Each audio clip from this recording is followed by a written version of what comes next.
Hey everybody, Mike here with the official HuntBetter Podcast, where our mission is to preserve the culture of hunting and promote the art of woodsmanship.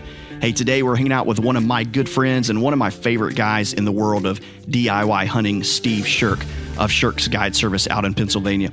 Steve's been a great friend to HuntBetter over the years, and man, he's just been so generous in his sharing of wisdom and knowledge, whether it's mature bucks or deer in general, or how to be successful when hunting difficult habitats like the big woods. Man, Steve is just an absolute wealth of knowledge and real life experience.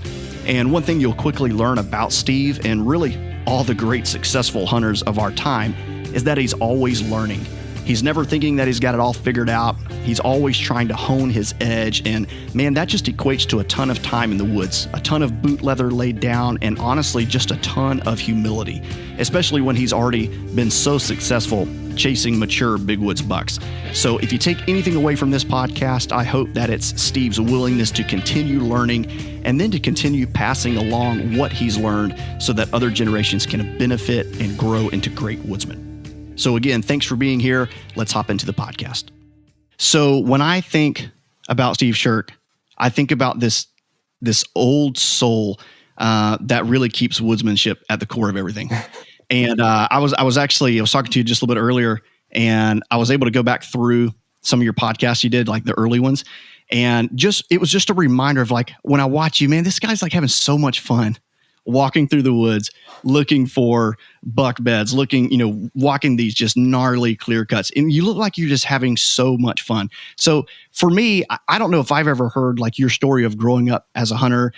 We were talking a little bit earlier and you were sharing some cool things. So kind of let's pick back up where I realized we're talking about some really good stuff and we haven't even started the show. So maybe we should hit pause, but I want to continue the conversation. So Sure. When you were telling me how you've never set foot on private land, I mean, you've never hunted it. So tell the story of growing up hunting and this love of woodsmanship, love of the outdoors. Yeah. Well, I have to give a lot of thanks to just being brought into such a amazing family of, great deer hunters, generations of, just very passionate deer hunters. And public land was all that my family ever has known. And in fact, I never even heard of private land till I was close to being an adult, 16 or 18 years old. I didn't even know there was such a thing because, I just went to deer camp every year, and same thing, just surrounded by a national forest. So, that's all that I've ever known. And, just having that kind of access and being so close to it, I've never really had any desire to change. And, being brought up into that, it's just really kind of made me that style of hunter. And it's just, like I touched on before we were recording anything, at first, with my business and just talking to other hunters, like, people almost kind of look at you weird, it's like public land hunting was nowhere near what it is now. It was like, you're just crazy to do it. You can't have success. And, I would argue with people, no, honestly, it's not as bad as what you think. So, I'm sure in some areas it might be, but, it just, I guess my point is just amazing to see how things have changed and evolved. And I swear there might be just as many people hunting public land now as there was private, 10, 15 years ago, which, I think is great because we're all working hard and paying taxes. And that's what that part of that land is supposed to be used for. Yeah. And I think if you have a lot of private land and you just want to, spend a few seasons on public land, it's going to make you a better hunter. It's going to make you a better woodsman because you're almost forced to become a better woodsman. And we talked about all the benefits of hunting public land is that you can get really aggressive on a spot. And if it doesn't work out, you go to the next parcel, and you can take chances like that. On private land, it can be really difficult. But I was blown away, man. I never knew that you hadn't hunted private land. And then to think about all the bucks you put down is like, good night. So that's very, very cool. So did somebody teach you to hunt growing up, or was it more of a thing you figured out on your own? Or? Yes and no. Not many people in my family were bow hunters. They were all just traditional gun hunters. So, I had to learn a lot of the bow archery stuff myself and a lot of reading and just trial and error. But for the most part, like I said to you earlier, my success and my passion, I really do have to give to like my grandfather, my dad, my uncles, and just our hunting camp as well.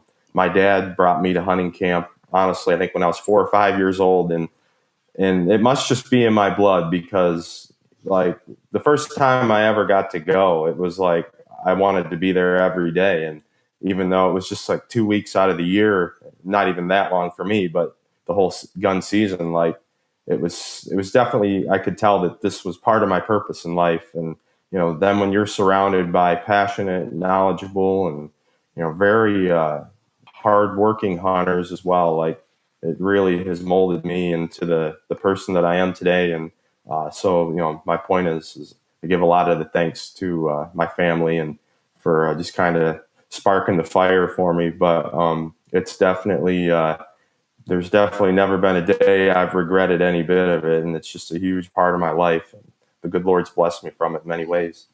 Yeah, man. Amen. I heard that. We were kind of talking about this a little bit too. The older I get, the more I look back, and I'm so thankful for how I was brought up hunting because, like I was saying earlier, I mean, growing up hunting public land with my dad, that was a normal thing. That private land, I'm not sure that I knew what private land was back then. We got on some private land a little bit later in life, but I'm so thankful for that foundation of just having to grind it out. And I remember seeing when the hunting public came out a few years ago, and you were talking about Garrett and some other guys, and people started getting interested in it. At least for me, I saw a lot of, I'd been hunting public land, and then people started showing up, and you're like, hey, what are you guys doing here? Like this is kind of abnormal. Yep. But then you saw a lot of guys do it for a year or two, and then they get freaked out, and then they go back to where they feel comfortable, and that's totally fine. But there's just something amazing about public land. There's just this freedom, and I love watching you, man. I love watching your scouting videos with the Exodus guys, good friends of ours, and you just have this joy about you that it's just like it's brand new to you, man. It's pretty cool.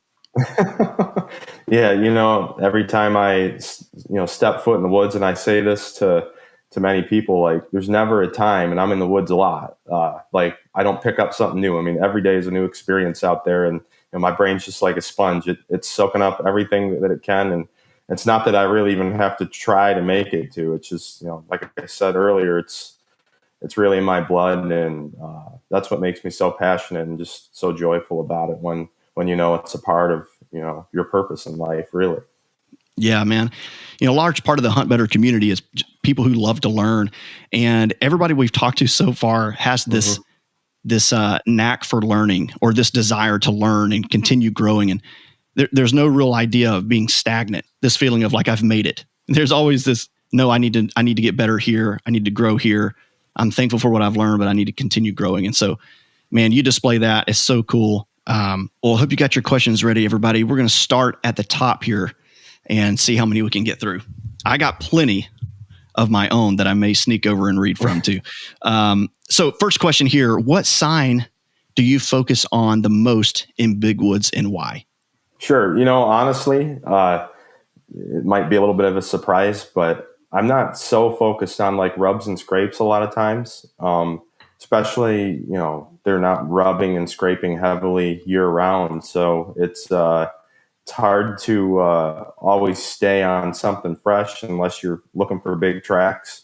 And, I may make it look like, we have a ton of mature, big deer here, but that's not the case. So it's kind of easy to identify some of the more mature deer and what they're doing by just seeing the tracks they're leaving, because their tracks really do stand out pretty substantially compared to a lot of other deer, because you might only have like one mature buck in a square mile or whatever. So I would honestly say tracks are probably what I look for the most year round. A lot of times you're not quite sure what deer it is, but at least it tells you that you're on a mature deer. Yeah. What are some of the things, because around here in South Carolina, I call it big woods. It's very monotonous. Lots of pine thickets, kind of open pines, lots of clear cuts, some hardwoods, and a lot of swamps. And so I kind of classify it as big woods. There's not a lot of farm, not a lot of ag that's public. What would you say that guys tend to focus more on in the big woods, especially with your guide service? Do guys come in focusing on what they expect to find on farmland or, up in the Midwest or something like that, rather than what they need to be focused on in the big woods? Because it's a totally different animal. Wouldn't you agree? Yeah. But I do think that, the knowledge is definitely more well spread, and people are noticing what you need to be doing on public land, but and even big woods. But what I'm noticing, because I used to love hunting clear cuts, and it's getting so much harder to find clear cuts that are non-pressure, because they're just, you can find them right on your computer, on your phone in seconds, versus years ago it was me. I have relationships with the loggers and foresters, and finding out where's the next cut going to be, and how big is it going to be, what trees, what kind of trees you're going to cut, and just all that information was much harder to get. But I was willing to put in the work to do that, and I had a lot of clear cuts to myself. So I don't think it's really hard to get that information, and I think a lot of people are more prepared than they ever have been. But what they're not prepared for is the challenge of it. It's way more challenging just to see deer consistently. Not that that's really that important anyways, but it's definitely more of a mental game that a lot of hunters, if you've never done the big woods, public land, it's going to definitely strain on you mentally. There's a lot of times that it just seems like you're doing everything wrong, but you're doing everything right. It's just hunting. It can take a whole season and even longer than that to have success in this environment. So, like I said, the biggest thing I see is more of the mental side of it being what hunters are most unprepared for. Yeah. My buddies pick on me about being a huge Greg Miller fan, like late 90s Greg Miller fan.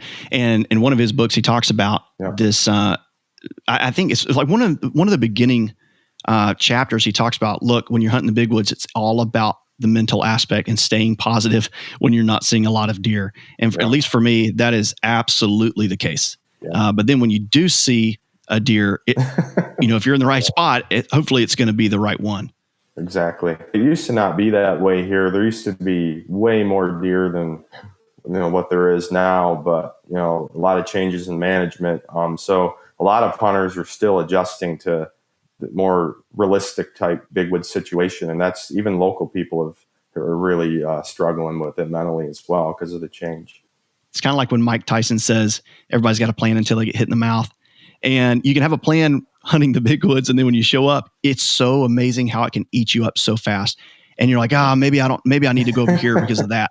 And like, sometimes you got to stick to the plan. And sometimes you got to, hey, that old rub line you found coming out of that clear cut leading to a creek bottom or wherever, maybe you need to stick to it, get a hunt or two in there if you can get in clean, and then continue to bounce around. I think that's the name of the game with big woods, is just stay positive and keep grinding it. Exactly. Yep. And I found that I have to be more of a coach than a guide, just for the fact that big woods is just so much different. And I feel like I'm trying to motivate people and maintain a positive mindset. You put someone in a really good spot and they don't see a deer the first sit, and 9 out of 10 times they're requesting you put them in a new spot when you know that that's the best spot you had for them. Like, that's just all typical big woods hunting. And it's like I brought up before, it's all a mental game.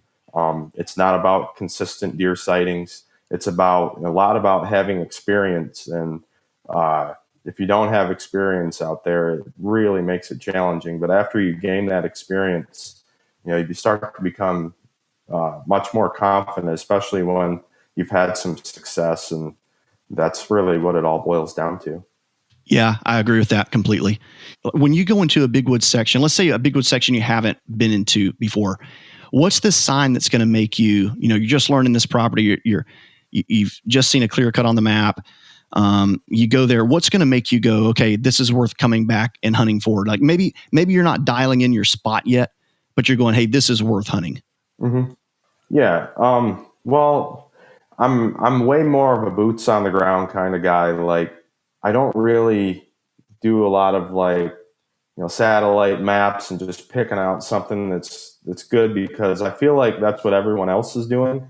And I'm always trying to be different and do things differently, because not only do I want to avoid other hunters, but I feel like the deer catch on to the styles and tactics, and they can kind of just get a feel for what other hunters are doing. So really what I do is I just draw out a big square area, and I'm fortunate that I'm usually able to put a lot of time in, especially in the off season.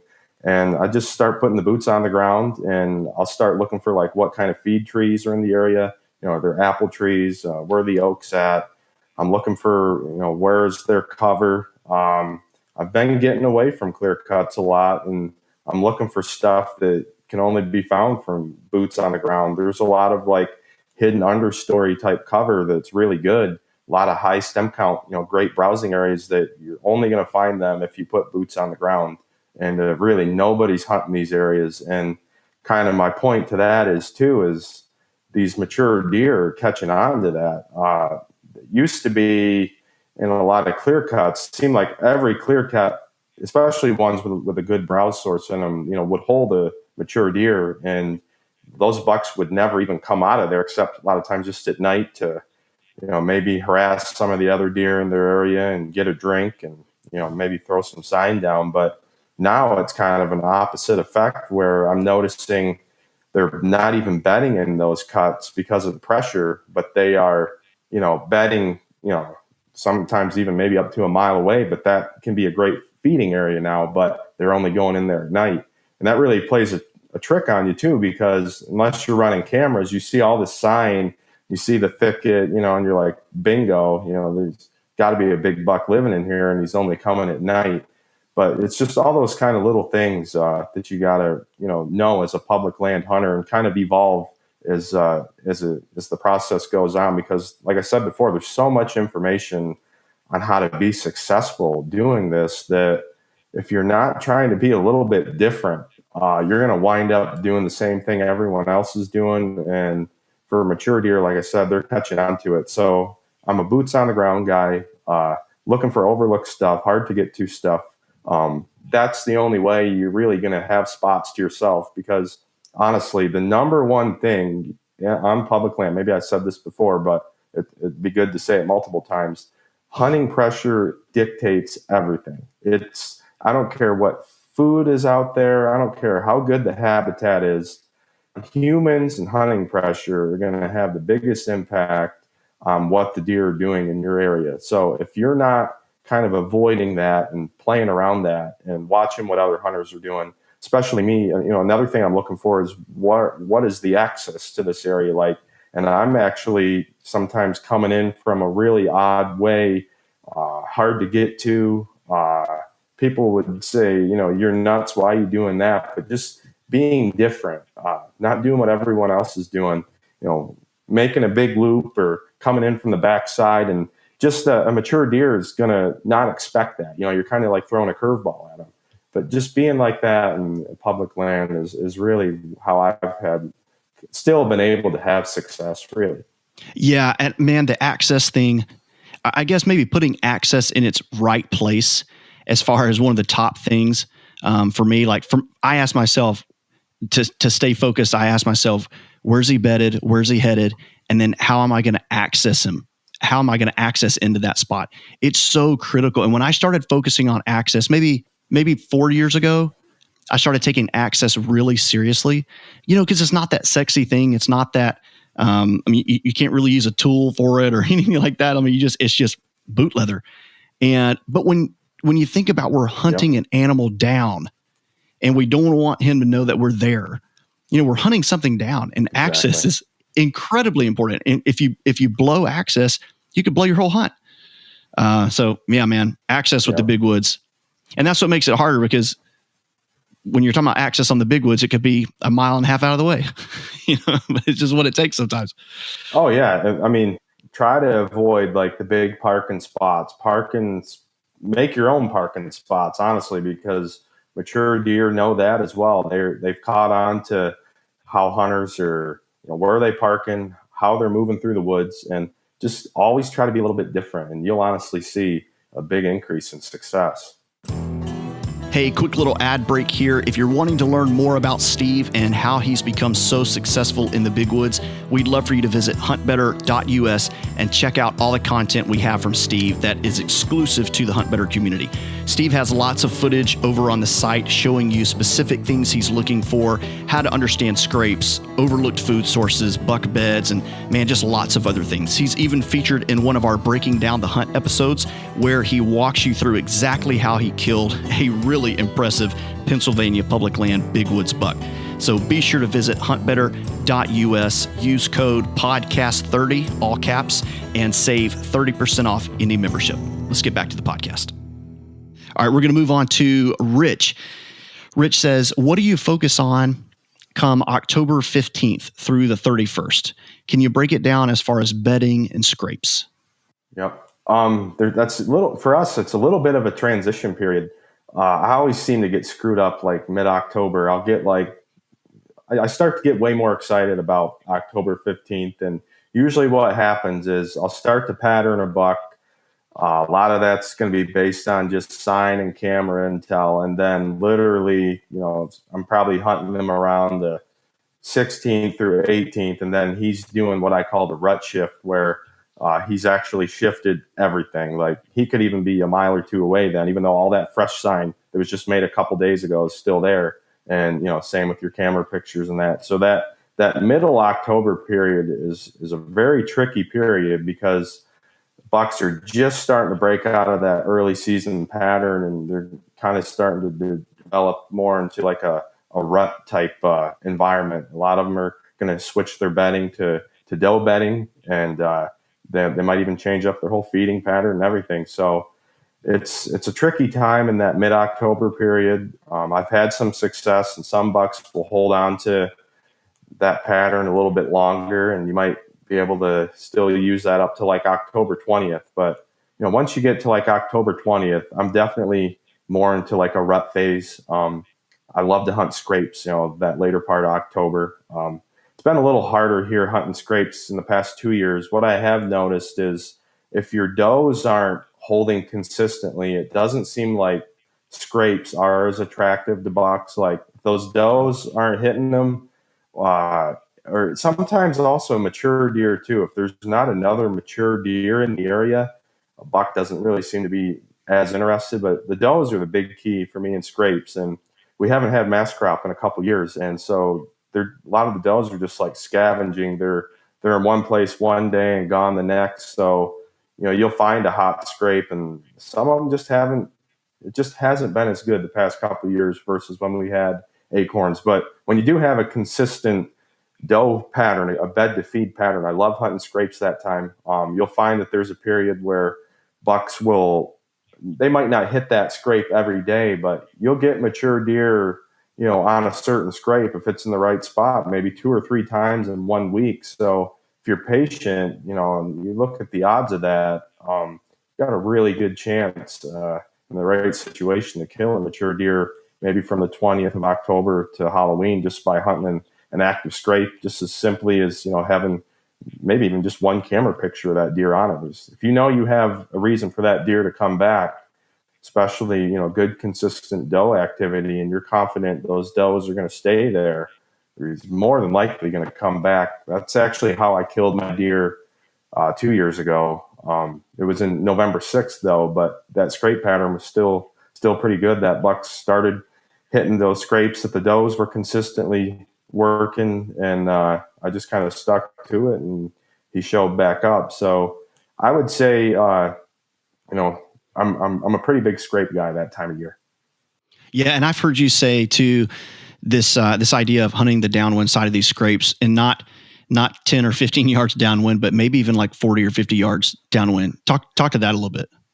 Yep. Yeah. What you'll have is, what a lot of hunters don't totally understand is the power of a deer's nose, especially a mature buck. And he doesn't need to physically put his nose in that scrape to know who's been there or what's going on. Really, the only times that he's going to do something at the scrape is when he's going to put his own scent there. So many of these deer,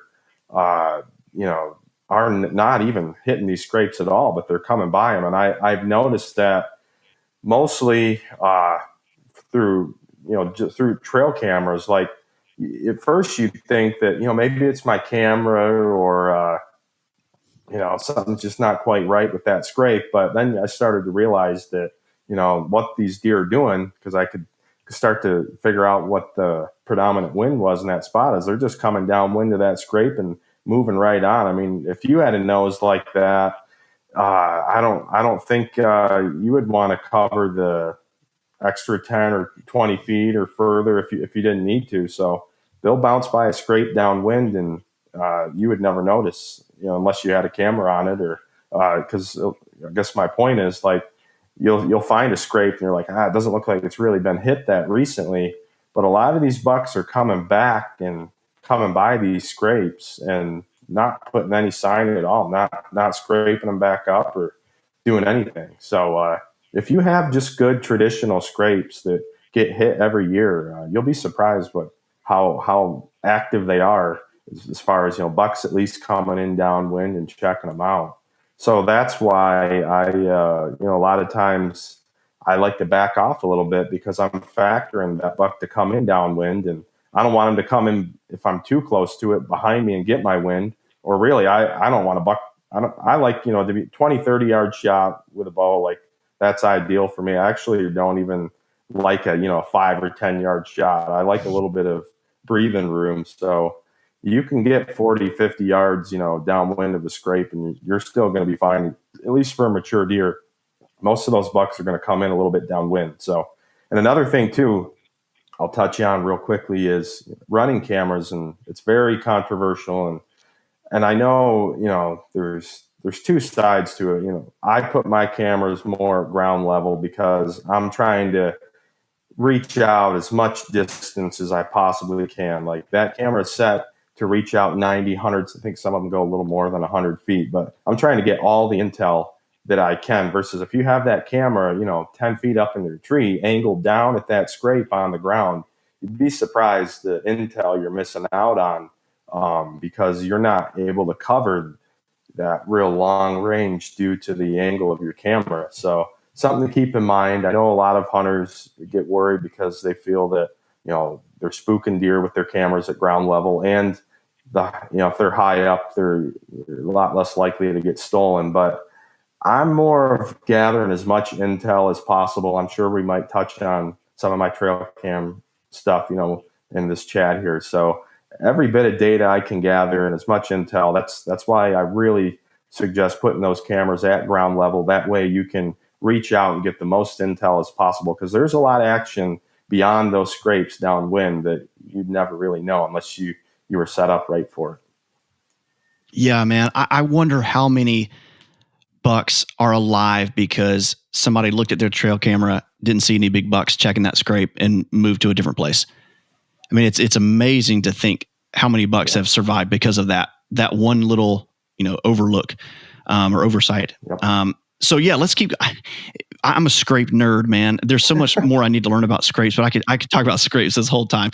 I have to try to stay disciplined and talk about something else. But before I practice discipline, when you think about the big woods, I think when you think about farm country, ag fields, stuff like that, smaller parcels of broken timber, you're going to find those scrapes on the edges. You're going to find those scrapes in little openings. But when you talk about the big woods, it can just be so monotonous, so big that it's hard for you to even make sense of where scrapes are. So when you think about scrapes, what are your kind of go-to spots to find scrapes that are worth hunting over? Yeah. I mean, if you want to get on scrapes easily, they may not always be the best, but most of your scrapes are on travel corridors, pinch points. Look at the topography of the area, find your draws, your benches, your saddles, wherever there's pinch point of increased travel. That's where a lot of these scrapes are made, because they're laying those scrapes down because they know a lot of other deer are using that travel route. So that's the easiest way to get on scrapes. I'm not the biggest fan of travel corridors unless it's on like prime weather days. I think if it's not prime weather, when they're putting on a lot, when the bucks are really cruising hard, If it's not that, prime environment, then I think you need to be more focused on bedding and really getting to know what the does are doing in your area. Because, unless it's early season or something like that. But, I'm sure most of the listeners, when we're talking scrapes, we're thinking more like rut type behavior. So, my best scrapes have always been around doe bedding, sometimes doe feeding too, but you will find that some mature bucks are a little bit skeptical even coming in some of those feeding areas, and they'll back off. And what they might do is, there might be like, maybe you have like an oak ridge or an oak point, but they'll come in from the backside on the trail that the does are using, maybe 500 yards from the food source, just to see if anything seems like it's coming into heat, and if not, they just move on. But they seem to be more secure and more comfortable around doe bedding. And like I said, if you can figure out the doe bedding in your areas, and if you don't find scrapes there, especially on the fringes of it, a lot of these scrapes are right on the trails, that right on the edge of it. If you got does bedding in a thicket, a lot of times there'll be a scrape like right on the edge. And especially too, another thing you'll see and you'll get fooled is you'll find a lot of times a big rub right there, and you'll think, oh, bingo, buck bedding. But actually, no, it's doe bedding. A buck is still posting up sign there because, hey, he's letting everyone know, these are my ladies, this is my spot. So a lot of people get fooled on that. It's actually doe bedding, but a lot of times that's exactly where a scrape's going to be. Amazing scrape to hunt. You just got to play your cards right though, and not burn it out at the wrong time. But definitely for me, scrapes near doe bedding, that's been my biggest success over the years hunting scrapes.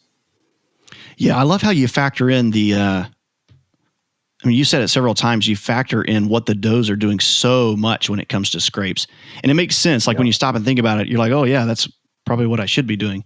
So that's a really good takeaway. Okay, we got another question here in line with the food stuff. JD says, besides acorns, I'm from the South, so you guys, I say acorns, and so I have to force myself to say acorns. Okay, I'm trying to be correct here. Besides acorns, what food source in the big woods do you key in on? Acorns, it really stinks, honestly, when we don't have an acorn crop, because it is very tough, because browse sources change very, very often, especially in the fall. And right around the rut, usually what happens is a lot of your green browse starts to die off, and the deer kind of become shell shocked because they've been eating green browse like all summer, even spring. And then when that food dies off, they start scavenging a lot in the rut, and it does become very difficult. But I will say, in the big woods, it depends on, the deer density in the area. You might have good pockets of good woody browse. I'm just careful of talking clear cuts anymore, because I'm hearing more and more people, complain, maybe not complain, but say, we're finding a lot more hunting pressure around clear cuts. So if you can find, big pockets of good understory that no one else is hunting, high stem count areas, those are going to be great spots too. Because no matter what, acorns can be a golden ticket, but really they're just icing on the cake. Deer do not live on acorns. Obviously, we know they don't eat them year round. They're a perfect food source for developing the right fat reserves and, that going into winter. But really, they're browsing all year round, and they're always looking for browse. Even when there's acorns, they're browsing in spots. So, just look for high stem count areas, that are just overlooked. And even this time of year, I'm really paying attention to that as well. You'll just be walking through spots, and you can tell that just get a little more sunlight than usual, and you'll just see all these little saplings, maybe about knee level, and they can be great spots as long as they're not over browse, because once that plant gets eaten up down to a certain point, it really doesn't become attractive anymore. They'll eat the green, but the woody browse, finding that white or that right woody browse in the rut is going to be the key. A year when you don't have much for a mass crop. Yeah, I see the same thing here. And even this past season, it's early season. I'm walking and I come across this isolated ridge that I know holds a lot of buck activity. I killed a buck off that isolated ridge, and I walk through, and there's just enormous white oak acorns all over the ground.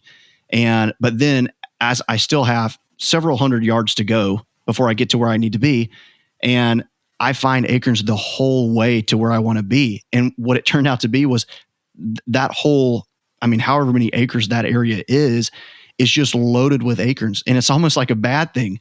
I think it is. It's a good thing for the deer, but it's hard when you talk about food in the big woods, because if all the white oaks are doing well, man, it's just as hard as if they don't produce. It's incredibly difficult for me. I've never really had much success.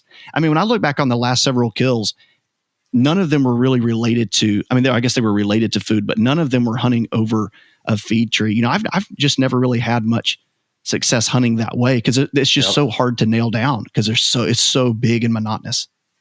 Yep. No, I totally agree. And that's why I said doe bedding over food.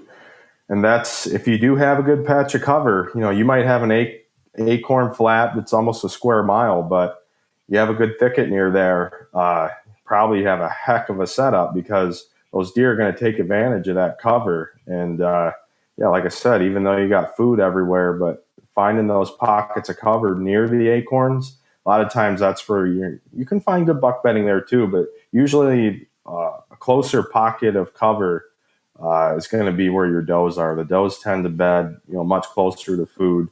Honestly, I find bucks more and more, especially when it comes to acorns, bed in a half mile to up to 2 miles from that spot. So that's outside of the rut though. But finding good patches of cover that, likely host bedding is really what you need to do on one of those acorn years that it's just like marbles on the ground, and just seems like they're never ending, because there's going to be no pattern.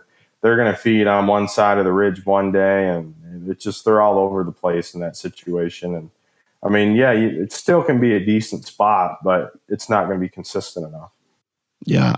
We were having a conversation earlier this week about pockets in the big woods and how important that is. How important it is. You've got to cover ground. I think people maybe get tired of hearing that when it comes to the big woods, especially, but that is the name of the game. You read any Hal Blood, you read any of the Benoits, anything that you've put out, you just have to cover ground. That you have to find those areas of where the deer are pocketed. And then you're going to find the sign. It's going to blow you away. And then you're like, oh, this is what everybody's been talking about. Hey, real quick too, I want to go down kind of a little rabbit hole with this too. I've heard you talk before about all these little things that kind of compound into one big thing, which leads to your success. And so, especially when you're talking about the big woods, like, when you're talking about rub lines, you're talking about maybe some mass that's on the ground. You're talking about does are kind of pocketed in this area. What would you say are all those little things that give you the highest confidence? I've heard you talk about that too. This you want to do these certain things that give you just confidence going, especially hunting the big woods. So what would you say those little things are that give you the ultimate confidence? Yeah. And I might have touched on all these a little bit, but when I really get fired up about a spot, number one is anybody hunting this spot or scouting it? If I feel I got it to myself, that's number one. I just can't emphasize it enough, like how much mature buck movement is going to be based on what other hunters are doing in that area. And you'll find sign galore in some of these spots. And I'm telling you, it's all night. You could have the best acorn crop or the best clear cut, whatever. The habitat doesn't matter. You throw hunting pressure in there, everything's going to change. So I'm trying to find somewhere that's not getting pressured. That's number one. I've always been more of a high elevation type hunter.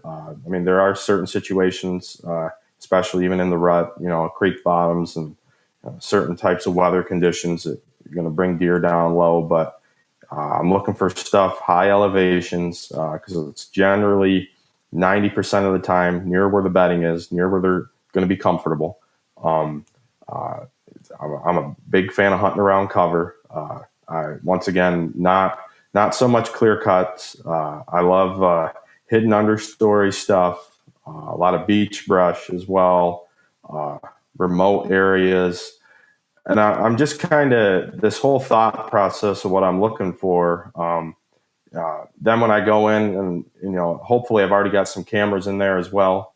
Then when I see the sign and I see the intel on my cameras, then that's when I get fired up. When all those things combine, and I've put all the check marks on my list of what is a prime spot.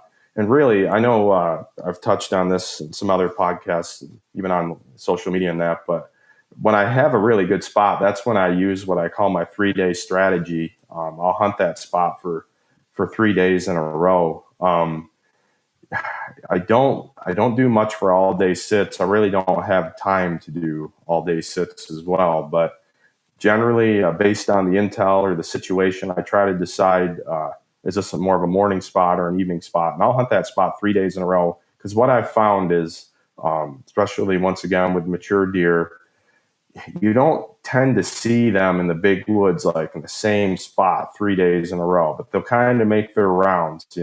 Usually once or twice a week they'll come back to a certain area because they're bouncing around, especially that late October, early November rut period. But you hunt that spot 3 days in a row. A lot of it's based off, especially the trail cam intel. Like you have a certain deer in that perfect environment when there's a good reason this deer is going to want to come back. He's got does here. No one's hunting here.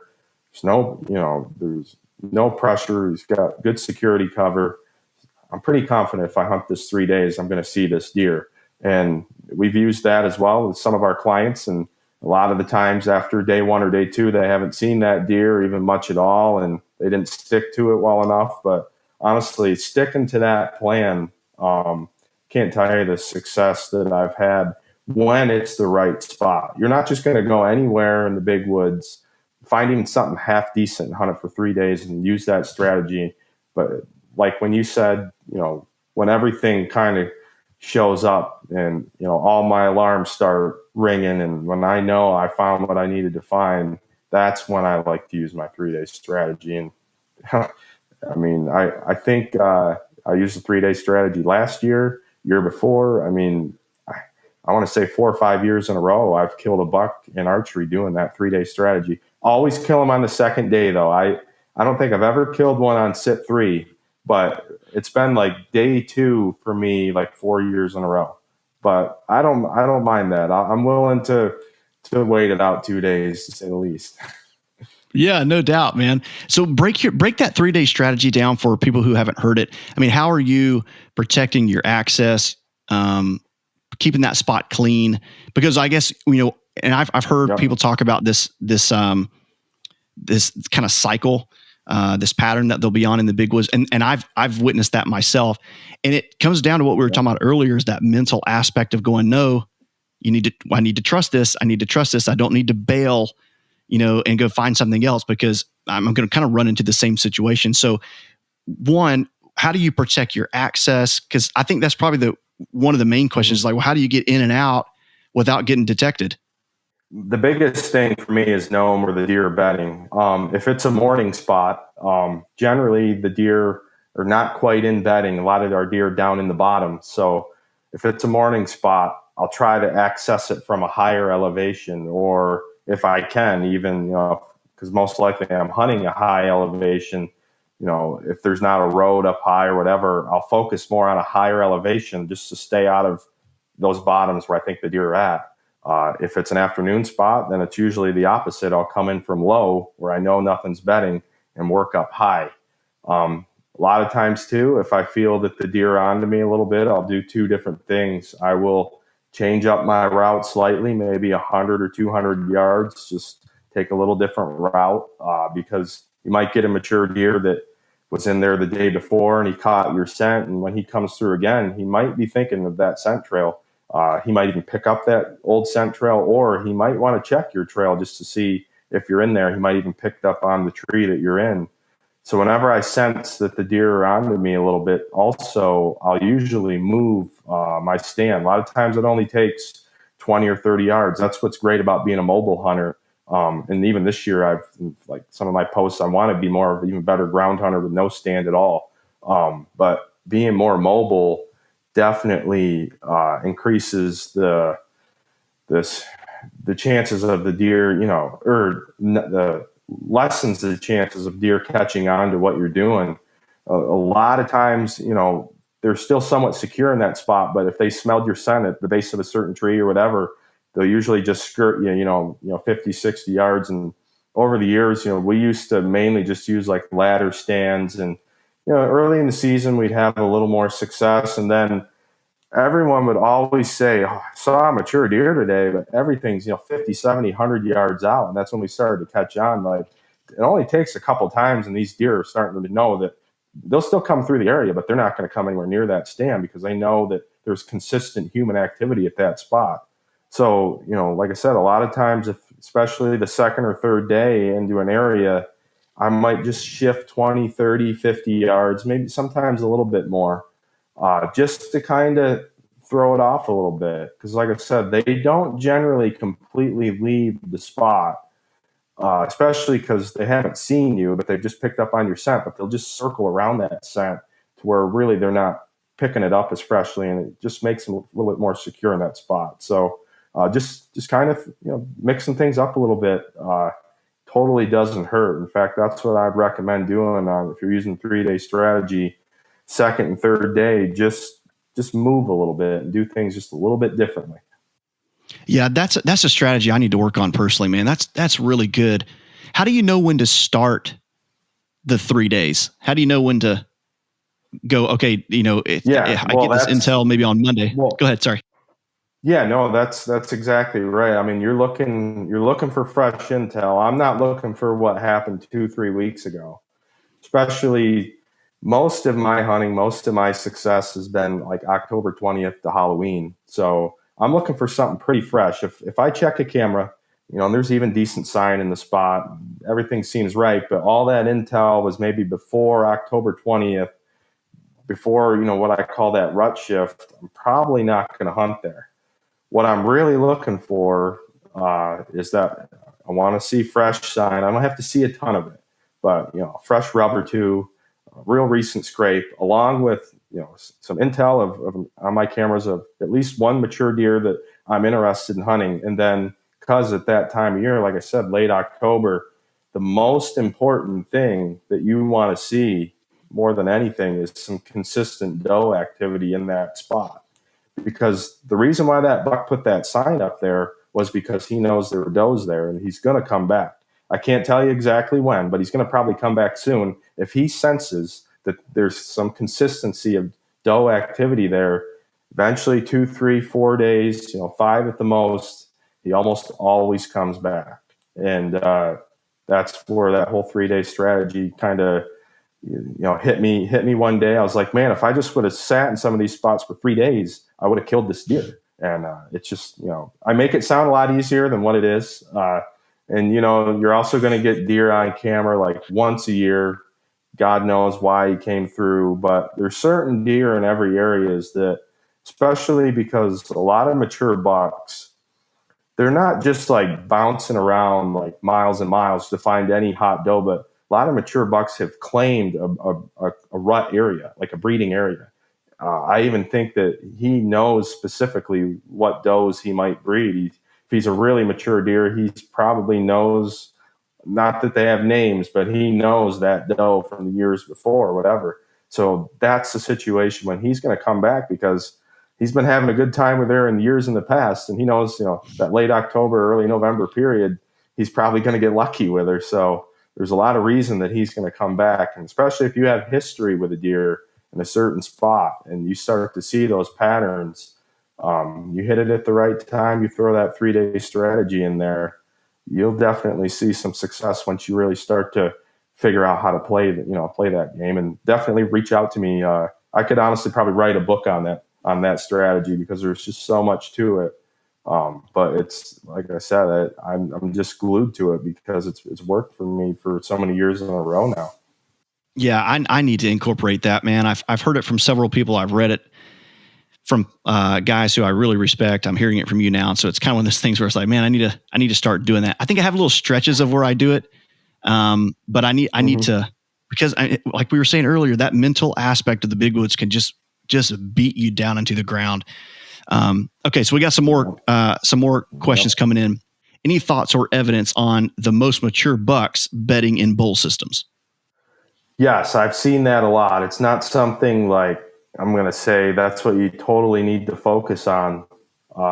This kind of goes against what a lot of people, have said and read and concluded. But I actually think some mature deer and a lot of mature deer like swirling wind. I think, and also in bulls, you could possibly have thermals coming one way, wind coming from one or two ways, and when you think of the power of a deer's nose and how he can just stick his nose up there almost like a satellite and get intel from multiple directions, I really think that some of them do look for areas where there is more of like a swirling wind and just getting different scent from different areas all at once. I mean, to me, if I was a mature deer, that's exactly, what I'd be doing. At least that's what I found in bulls and bedding. That's what I think goes on. There's, I've heard people say there's other reasons to that, but I think the wind, that swirling wind and the way the thermals play out in those bulls, I really think that's why you're finding more and more mature deer in those areas. So don't always focus on like a consistent wind, being way up on top of a ridge flat, thinking that because that wind's been straight out of the south all day, just like someone's blowing at it with a hose or a straw, like that might not be the most favorable spot for a mature deer. When he's got a spot where there's multiple winds coming from, that could definitely be a big factor. So that would be my answer for that. Yeah, and especially in the big ones, when you start dropping milkweed and watching it go in one direction and then 75 yards down, it turns and goes a totally different direction. And then you start realizing when I drop milkweed anywhere, it'll go in one direction and then they all start coming back. I mean, I think that's why, you see this craze of the balloons. And I from what I see, when I see those balloons on the ground, I just laugh out loud every time I come across them because they're usually in those spots where the swirling wind has almost like this tornado effect. It's brought it into one little local spot. And there's if you reverse engineer it, sure, you're sitting in these bowls and you get so frustrated because no matter what the wind is, supposed to be doing, it all ends up in one spot. And so when you think about it from his perspective, from being prey, it makes all the sense in the world to sit where the wind is swirling. So I completely agree with that. Yep. And, but I will say too, I've done pretty extensive research, with buck bedding the past few years, and excuse me, but I will say probably only 50% of the time wind is a major factor in buck bedding, at least where I'm at. A lot of it is based on cover. Like you might have the most perfect scenario of a consistent wind or the right bowl, but if you don't have like the right visual, because the visual is very important in bedding, especially in the mountains, and also cover. I mean, it just seems like it goes visual and cover. And for instance, like if you were talking like leeward bedding, if you had let's say maybe another south wind, and you would think the buck's probably going to bed on the north side of that ridge because you got a south wind, but you got a really prime thicket with a good visual on the south side, telling you that buck's going to take that south side. It does seem to go. And you can throw hunting pressure in here too. You watch hunting pressure, visual, cover, then wind. That seems to be like the 1, 2, 3, 4 of what I'm finding for buck bedding. But there's many spots that you can find that kind of have all that in one. And then when you do find that, there's generally a really mature and probably really big deer taking care of that spot. So something to keep in mind. Yeah, that kind of, I've heard you talk about this too, of these kind of annual or what you call it, traditional buck bedding areas where if you have a 5-year-old buck living in an area and you go in that season and kill him, there's going to be more bucks moving in to those areas after he's dead. Well, how would you, and this is kind of what I've always wanted to ask you too, is how do you define a spot like that? Like, there's certain bedding areas where there's going to be a buck here, but those traditional spots where when one's killed and the other one takes it over, what does that look like? How does that stand apart from the other ones? Yep. Generally, these spots aren't pressured, or if they are, it's like a really big thicket, just very nasty that no one's going into because you're going to come out there most likely ending up in the hospital getting stitches at the least. They're usually real nasty spots if they're pressured. Also, too, a lot of people don't always understand that the greatest bedding areas have a lot of food in them. Mature bucks, they're eating machines. They eat all day, as far as from what I've learned. Not saying they're eating every minute, but they're getting up out of their beds 5-6 times a day and eating. And if you don't have a good food source, generally a really good browse source, it's usually not home to really good buck bedding, because they're not just eating at night. Like I said, they're eating all day. So you throw in the just the most perfect environment, low hunting pressure. Generally, like I said, most of these bucks are bedding in thick cover, high elevations when you're hunting mountains. You kind of throw all those things together, and it's actually harder than what it sounds like. It might make it sound like those spots are everywhere, but they're few and far between. But when all those qualities that a mature deer is looking for line up in one spot, then if he does die, I mean, there's there's probably deer in that area, like 3 and 4 year old bucks, hoping that deer dies, because they know they're going to have a chance at that prime spot. It would be like you live in a trailer park, and then you got this neighbor with a mansion beside you and full of food and everything you could ever want, and he had told you someday, hey, when I pass, this can be yours. So it's just kind of that same situation. There's just those really prime spots that even does too. Like does would love to be in there as well, but we know that mature bucks, especially in the mountains, they're the kings, and really anywhere. But that's just what I'm familiar with. They always get the best of the best, especially too. What I've learned, like that you may not, like we said, kill a mature buck in a prime food source, but it's always amazing to see the difference. Mature deer, he'll range in his area 2, 3, 4 miles to find a really good food source. Might not bed there, but you'll have in areas like talking mass crops again, where there's no mass crop, but the does always seem to find a way. They just live there. But a mature deer will kind of bounce around a lot. Like they range a lot more because they're always looking for the best of the best.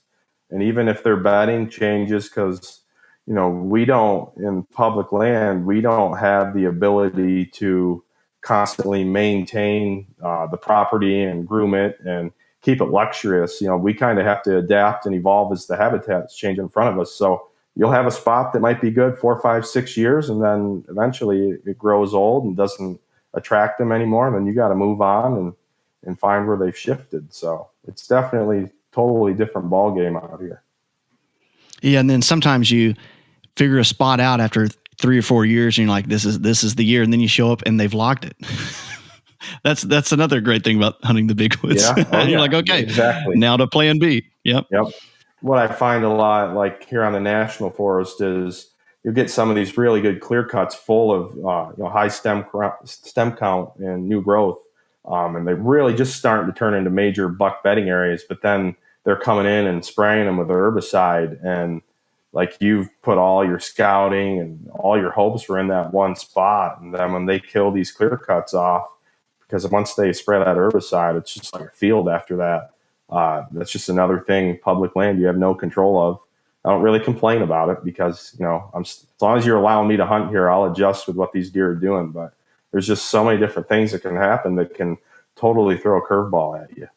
Yeah, you're totally right, and that's kind of the fun of it too, because it makes you have to stay on your toes, and I think it makes you a better woodsman, makes you more adaptable, makes you have to have plan B, C, D, E, F, G. I mean, you have to have those things. All right, cool. I'm going to go to a next question here. Nick says, what's your experience with bucks bedding on the downwind edge of a cut, overlooking the more open? And then he says, conversely, tendencies making them bed on the interior. So what's making them bed on the edges of those thick things, and then what's making them run inside?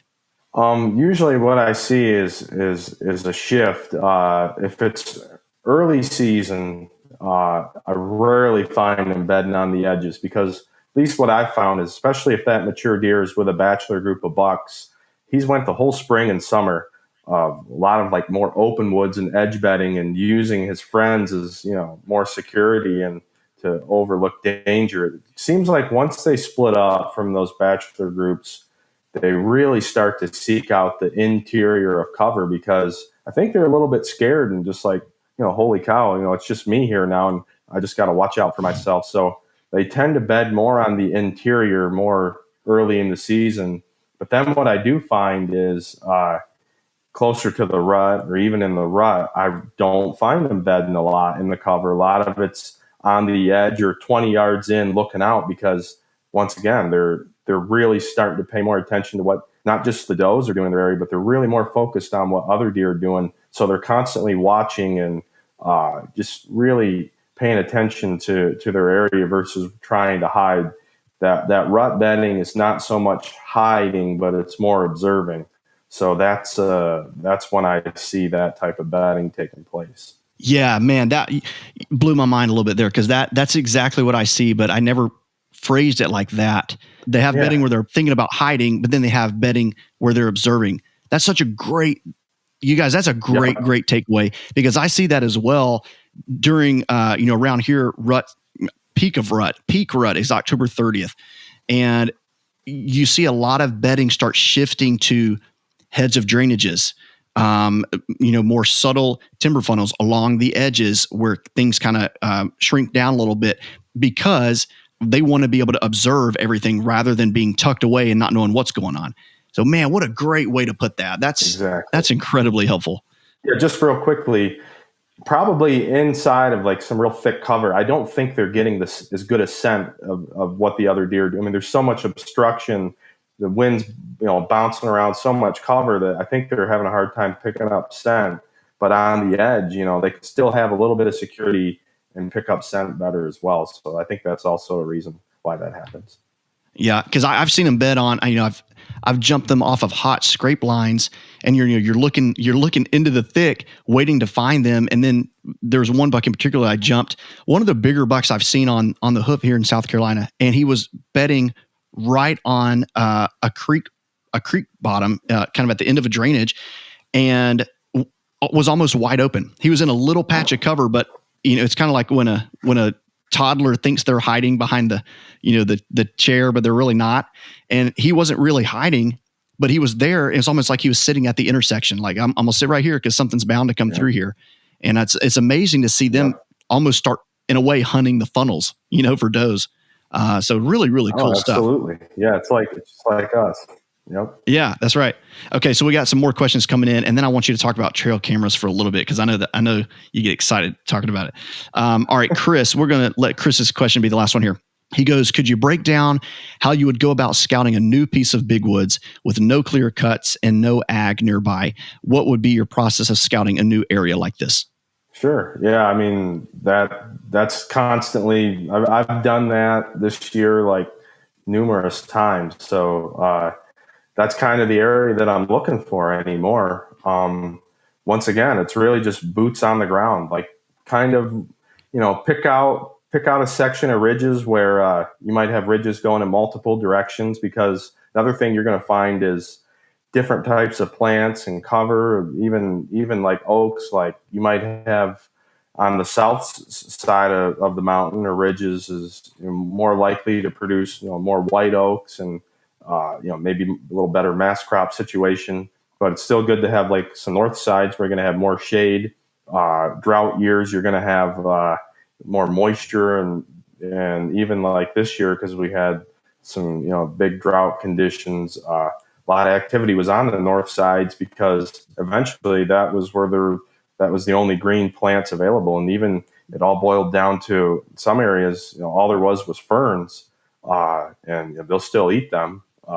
It's definitely not anywhere near of a high-end food source, but when there's nothing else, the north side was the only place that had ferns, because that's what held the moisture. On the south sides, they were all burned up. So throw in an area, once again, in my opinion, not so much that looks nice with, although you're not hunting clear cuts, but try to just not use like what everyone else is doing.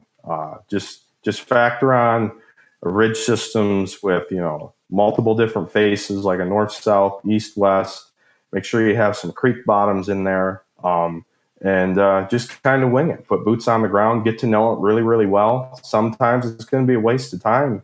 It's just the way it is. You're going to go in there, and it's just not what you hope for. And that's just all part of it. But continually, doing that, you're going to start to find some. Honestly, they're like treasures that no one else is finding. And I'm telling you, that's where a lot of the biggest deer are anymore, in these places that no one else is going and overlooking. And I might burn out a few pair of boots every year to find them, but I'm willing to do that. Yeah, absolutely. Stuff that doesn't interest you might be what you need to start looking at, because this rise in desire to hunt public land, people that have been hunting public land for a long time have to change their strategy.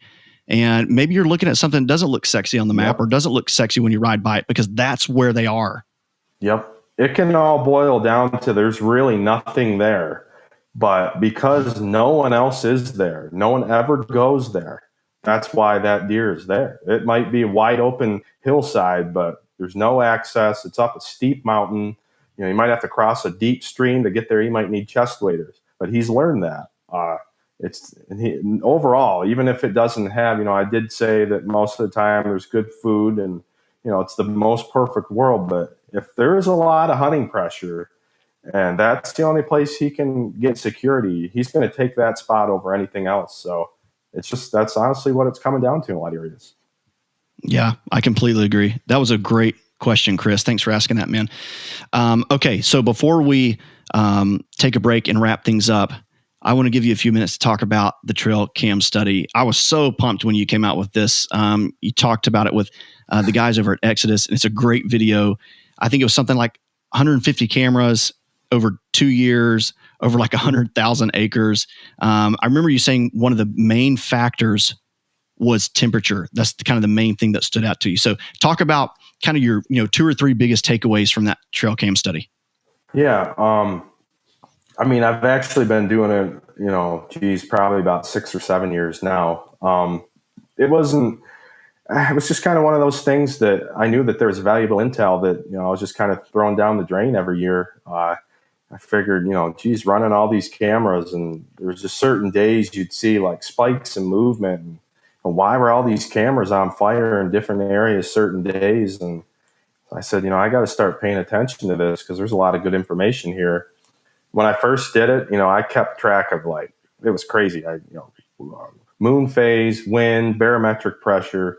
I tried to look up anything that could influence deer movement that was somewhat associated with weather. And honestly, all those things did prove to be a factor to a certain extent. But every year, the first couple of years I did it, at least, it was immediate, like, holy cow, temperature, at least in my area, is the biggest factor. Like, these certain days with prime temperatures is when we're seeing the biggest movement. And when the temperatures aren't right, we're not seeing hardly any movement. And especially last season, we didn't get a good cold stretch of weather till, mid-November, and made it really, really difficult hunting season for us. But it all boils down to, in my opinion, and I hear a lot of difference of opinion in, ag areas, farmland. So I can't say that this speaks for everywhere in the country, but definitely where I'm from, temperature by far has had the biggest influence on it. And it proves with even a lot of my own hunting success. But then, you throw even last year 170 trail cameras out there, and it's the same results every year, but it's not the same dates. It's because the weather doesn't do the same things on the same days every year. So that's what it all boils down to. And just to kind of get more into it, I will say that I talk a lot about what I call 30-30 days. And any days when you're going to get like 35-degree high, and anything less than that for a low, even in the 20s is fine, but at least 30-30, those have been our best days every year. Another thing too that's quite amazing is the best stretches of movement. And it's kind of, you might say, well, it doesn't make a lot of sense, but I'm going to at least bring it out. The best stretches of movement I'm finding in the rut are the longest stretches of cold weather. And someone might say, well, that of course, that just goes with what you're saying. But it goes deeper than that, because like you can get, say a stretch in early November, you might have 3 good prime days in a row. And we might get, say, I don't know, just this wildly saying like 20 pictures of mature bucks in those 3 days. But then a week later or whatever, you have this week stretch of cold weather.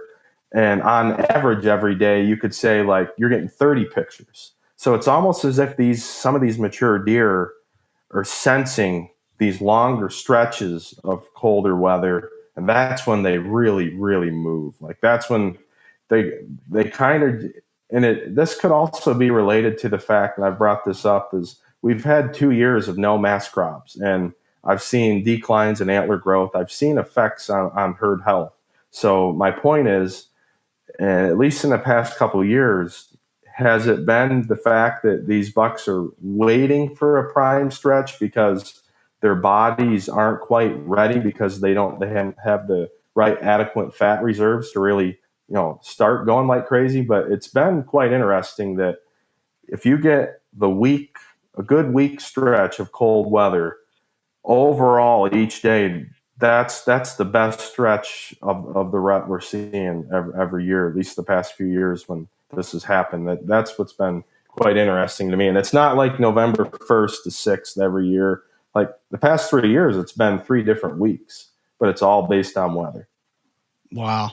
Is that so? Would you say that's the most impactful thing you took from that? Like that's kind of impacted the way you hunt? Absolutely. And like, the one day this year, I'm sure some people are watching this, or maybe you or whoever, like I did a post, like started to think like, look at all these deer you're killing, and almost every time it's a prime weather day. And honestly, Steve Sherk has a lot of days when he doesn't see deer, especially mature deer. Even last season, I only saw not even a handful of mature bucks in archery, but the prime days is when I was seeing mature deer. I may not be the best hunter that is just going out there in any environment and killing mature deer, no matter what the conditions are. But what I am doing is I'm killing good deer on prime days. So I look at it like, I love to hunt, don't get me wrong, but should I be scouting? Should I be more focused on some other things, hanging more stands, checking more cameras on these non-prime days, and just putting all my cards, all my money on these prime days, because that's when I'm killing them? And I can understand from other most typical situation, most hunters don't have that flexibility. Like you set your vacation months in advance, and it is what it is. You got to hunt. But if you have that flexibility, and especially like if you're trying not to burn out like your best stands, just hunt them on those prime days, because that I can even go back with my data like at specific spots, and like it's just amazing. The mature deer I knew in that area did come to those spots on the prime days. That's when he was making his rounds. And if you just do that, I mean, think of all the time and effort. I mean, I'm willing to work hard at this, but you can be doing a lot of other things. Like I said, could even be related to hunting. It's just amazing how much it's had an influence. So this next season, I will say, if it's 70 degrees, Steve Sherk's not going to be in a tree stand. I don't care if it's November 1st or what. Some people might say he's crazy, but I'm going to hunt those cold prime days, and not to brag, but I'm pretty confident that something's going to happen one of those days. Yeah. And sometimes actively hunting is staying out of a spot. And I think that's a different mindset. It's a shift in mindset of going, hey, successfully hunting that spot is staying out of it until it's right. That's a really good point, man. Yep. And just quickly too, like we note down, with my guide business, every day what every hunter sees, and all that, but it's amazing how it correlates exactly with what the trail cameras are showing too. That also bodes with exactly what my study is. Like if our cameras are on fire, our clients are killing and having success. If it's 70 degrees, things are dead, and nope, not many people are seeing much. We do need to become better. Like I will say, I need to become a better warm weather hunter and guide, because no matter what, every deer out there, mature buck, don't matter, is killable on any day. Like, we need to become better at that, but it's just amazing how much your odds increase when the moon and the stars and all the weather gods, cooperate with you. Like, you can hit the woods on those right days, and it's just like, holy cow. It's just unbelievable. It's just amazing, the difference. Yeah, it's amazing too when you put the work in like you have, and you hear from years long worth of study and data that just proves your point. It's not just Steve Sherk's opinion or other guys that we've heard talk about this exact same thing. It's like, y'all, the data's saying it. It's saying it. Like, look at this. This is what it proves. So that's just a really, really good reminder think about where you are as a hunter, your experience, your background, your success. And you just said it here, and it's right under the HuntBetter banner of just, there's still so much to learn. We're never growing stagnant. We've never arrived, So man, that's really cool. Well, hey, let's take a quick break, and we're going to come back and wrap things up with Steve Sherk. Sit tight. Hey, if you want to learn more about Steve and all the ways he can help you become a better hunter, be sure to check out Sherk's Guide Service on Facebook, and I promise you it'll be one of the best hunting experiences of your life.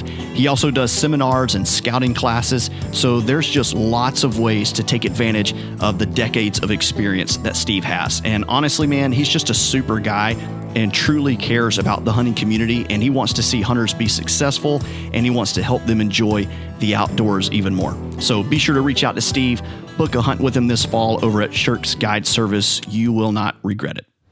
Steve, thanks so much for being here, man. I really appreciate it.